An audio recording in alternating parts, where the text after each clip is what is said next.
E Bruno. E somos Cores do Brasil. Cores do Brasil. Hoje temos uma convidada muito especial. Meu nome é Catarina Ron, eu sou repórter da Record TV. Estamos chegando assim nos níveis mais altos. Tá longe, hein? De convidado. Nossa, cara! Olha, Catarina Hong, como ela falou, é jornalista da Record e ela já veio dando um toque muito legal pra gente. Eu queríamos saber um pouquinho mais sobre você em relação, assim, dentro da tema do Cores do Brasil. Você é coreana?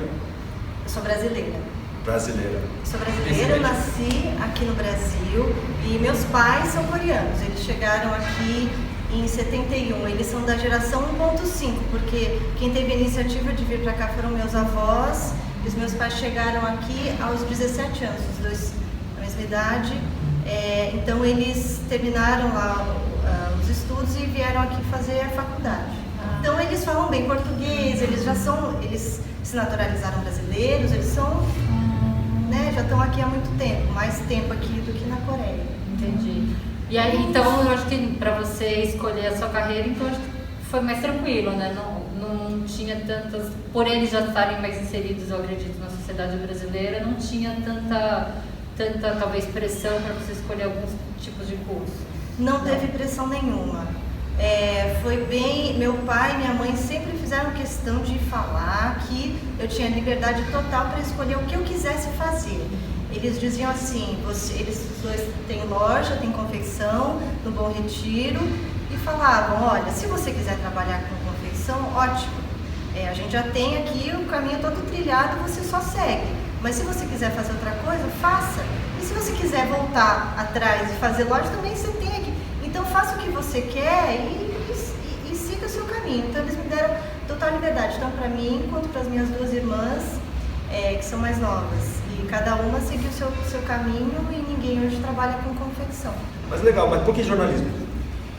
Então, eu também não sei direito, mas eu acho que foi o seguinte, foi uma escolha muito natural, porque, e foi muito cedo também, eu tinha 14 anos, eu lembro quando eu tomei essa decisão, e foi uma coisa que eu pensava assim, o que eu gosto de fazer? Não sei, mas eu tinha uma predileção natural por literatura, por letras, pelo português. Eu sempre gostei muito de ler, de escrever. Eu fazia jornalzinho também na escola, né?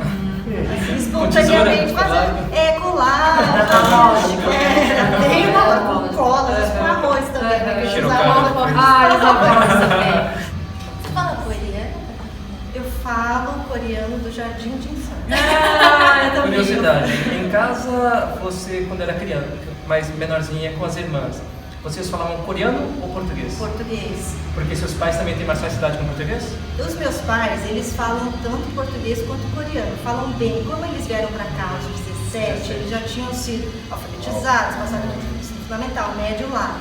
Então eles falam bem coreano e escrevem bem, mas eles também aprenderam muito bem português. E a minha mãe, eu falo assim, poxa mãe, por que você não falou só coreano com a gente em casa pra gente poder ter sido bilíngue? E ela falou assim, não, porque o seu pai, a gente pensava assim, que a gente queria que você se inserisse bem na escola, na sociedade brasileira. A gente não queria que vocês chegassem na escola e falassem português com sotaque, ou não soubessem falar. Então a gente tinha medo de vocês destoarem do resto da turma, então a gente preferiu que vocês aprendessem bem português, falassem bem e depois, se quisessem, aprendessem coreano. Então foi pensando no nosso bem que eles resolveram falar só português em casa. E seus pais não foram os únicos que fizeram isso. Eu tenho muitos amigos que os pais pensaram exatamente a mesma coisa. Exatamente a mesma coisa. Olha, você não precisa de coreano. Você agora é um brasileiro, então aprende português. Claro que hoje, talvez com globalização, essas coisas... Se arrependa. Talvez eles se arrependam um pouco, mas esse foi o pensamento de muitos pais coreanos. Eu me coloco no lugar deles, eu penso que se eu tivesse naquela posição, acho que eu teria optado por isso também, né, por ter... Que pro lado deles não é a opção mais confortável, na época talvez não seria a opção mais confortável. Para eles, mas pensando nos filhos... Então, assim, por exemplo, na sua casa hoje, a cultura brasileira, então, na verdade, estaria mais inserida do que coreana. Você fala mais português com os seus filhos? Eu diria que assim, a língua é o português. Claro que as broncas são coreanas.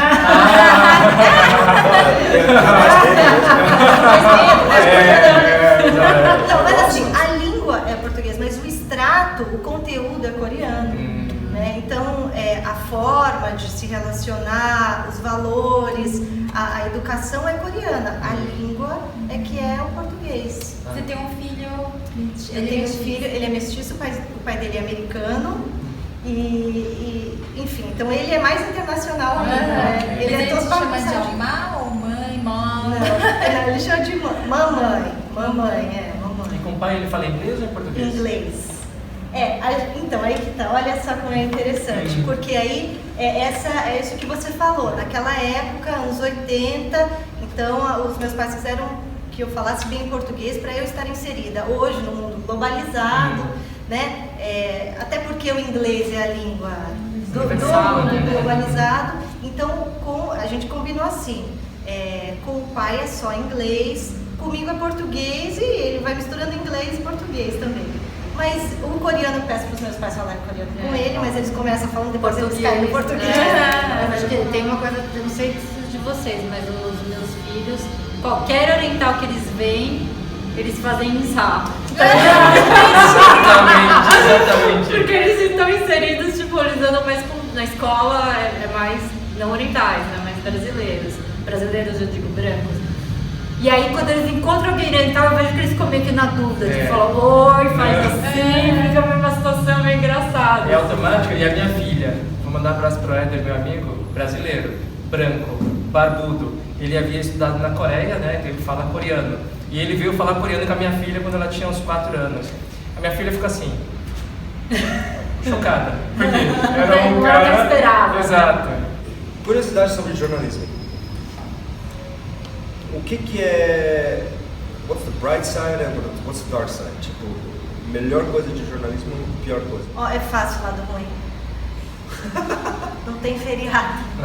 Não pense em fim de semana. Você vai dar plantão como médico, como policial. O jornalista trabalha no feriado, trabalha no fim de semana, trabalha em escala de plantão, trabalha no Natal, trabalha no Ano Novo. É assim. Porque a notícia não tem hora. E a notícia está ali e você precisa contar a história a qualquer hora. Então tem isso, é muita dedicação que você tem que ter, um certo sacrifício. Você sacrifica parte do tempo com a sua família pela profissão. Então o jornalismo tem disso. Esse jornalismo clássico, né, de jornal, de coisa, não estou falando de assessoria de imprensa, mas o jornalismo clássico tem essa coisa do plantão. Então, esse é o lado chato. O outro lado chato é que às vezes nem sempre a gente faz o que a gente quer. A gente quer fazer uma história, uma matéria sobre, sei lá, sobre comida. Não, você vai ter que ir lá cobrir um crime que aconteceu, ou senão, somente no início da carreira. Então você não escolhe a pauta que você quer, você está ali para executar, para contar uma história. Então, eu lembro quando eu escolhi jornalismo, eu fui lá conhecer a ECA, né, lá na USP, e aí eu conversei com os alunos, os veteranos, e eu falei, eu escolhi jornalismo porque eu quero dar minha opinião, eu quero falar, mas isso. Essa é a última coisa que você vai fazer, se é que você vai fazer isso algum dia. Você não expressa a sua opinião, se não é por isso você vai fazer jornalismo, se quiser expressar a sua opinião, você vai fazer outra coisa. Então esse é o lado assim, que às vezes as pessoas ficam um pouco frustradas no início da carreira. O lado bom é um pouco clichê isso, que as pessoas falam, você é tão versátil, cada dia é diferente, é verdade. Se você está nesse jornalismo clássico do dia a dia, cada dia é um dia. Cada pauta é uma pauta, as pessoas que você conhece, os lugares que você vai, os privilégios que você tem. Eu falo assim, porque eu me sinto como se eu estivesse fazendo aquela excursão da escola. Sabe quando você vai na excursão da escola conhecer a fábrica de papel? Você vai conhecer um bastidor de alguma coisa. É como se fosse a fábrica, né, de uma bebida e tal. É como se você estivesse fazendo uma excursão da escola, só que você é o único aluno. Você pode fazer a pergunta que você quiser. E você conhece realidades diferentes, coisas que você... Nossa, é assim que faz, é assim... Um dia eu fiz uma matéria sobre azeite. É assim que faz azeite? Então é um privilégio você ser jornalista, para você você poder enxergar isso e contar essa história. Isso é um privilégio, é o melhor lado da profissão. Teve alguma matéria que é muito memorável assim pra você, que tipo, nossa, eu nunca vou esquecer, foi a melhor matéria que você fez? Foram muitas matérias que eu amei fazer. Essa do azeite foi uma recente que eu adorei fazer. Mas assim, tem matérias que eu gostei de fazer, são muitas. Matérias memoráveis, assim, que me marcaram, foram outras tantas. Mas teve uma assim, que foi a cobertura do terremoto na Indonésia. Eu fiz 2 terremotos. Que quebrou o templo lá. Sempre cai tudo, sempre... Na Indonésia é diferente do Japão, né? Que o Japão tem uma estrutura, enfim, é um país infinitamente mais rico que a Indonésia. E na Indonésia, quando tem um terremoto, morrem milhares de pessoas. Essa matéria você fez em Indonésia quando você era correspondente no Japão? Quando eu era correspondente no Japão. Legal. E aí eu fui em 2 terremotos lá. O primeiro, eu tinha acabado de me mudar para o Japão, e aí logo teve um terremoto grande lá, e aí eu fui para lá, para a Indonésia, e foi tudo meio atropelado, porque eu ainda nem sabia como é que era a coisa da correspondência, e aí que eu fui entendendo como é que funciona e tal. Tem toda uma questão técnica também que é complicada, mas tá ali, você tá num lugar que você é completamente desconhecido, você não fala a língua das pessoas, as pessoas não falam nem inglês, e você tem que se virar, e aquela tragédia, pessoas que perderam a família inteira, perderam casa, perderam tudo. Então essa foi uma cobertura que, o primeiro terremoto que eu fiz na Indonésia foi chocante para mim. Às vezes a notícia acaba afetando você, digo, porque foi uma grande tragédia, né? Você ficou afetada, digo, pessoalmente falando? Na hora, ver as coisas, né? Na hora, você tá na adrenalina e você tem uma missão, você tá ali porque você precisa contar aquela história. Então, você não tem muito tempo de pensar muito naquilo. Mas eu sempre, essas coberturas que eu fazia assim, eu sempre voltava doente para casa, porque era muita, porque não é só o físico, é o emocional também, né? Eu voltava com febre, ficava uma semana convalescente, porque é muito desgastante, emocionalmente e fisicamente. Então, o repórter sempre chora nas matérias. Só que a vantagem é que a gente está de costas para a câmera, então eles não veem. Então, outro dia mesmo fui entrevistar um médico que faz trabalho voluntário na Síria. E hoje eu vou entrevistá-lo novamente nesse hospital. Ele estava contando e eu me emocionei. Então, é muito comum você chorar junto com o entrevistado, você se colocar na posição dele. E eu acho que essa é a principal, eu acho que todo jornalista ou todo repórter tem que ter isso. Tem que se colocar no lugar do entrevistado para você poder contar melhor aquela história, né? E entender a dor que ele passou. E isso é que... E nisso a gente acaba se emocionando junto, né? Mas não pode levar isso para casa também. Vou levar isso para... É uma coisa que você resolve ali na hora, você sofre junto, mas depois você conta a história.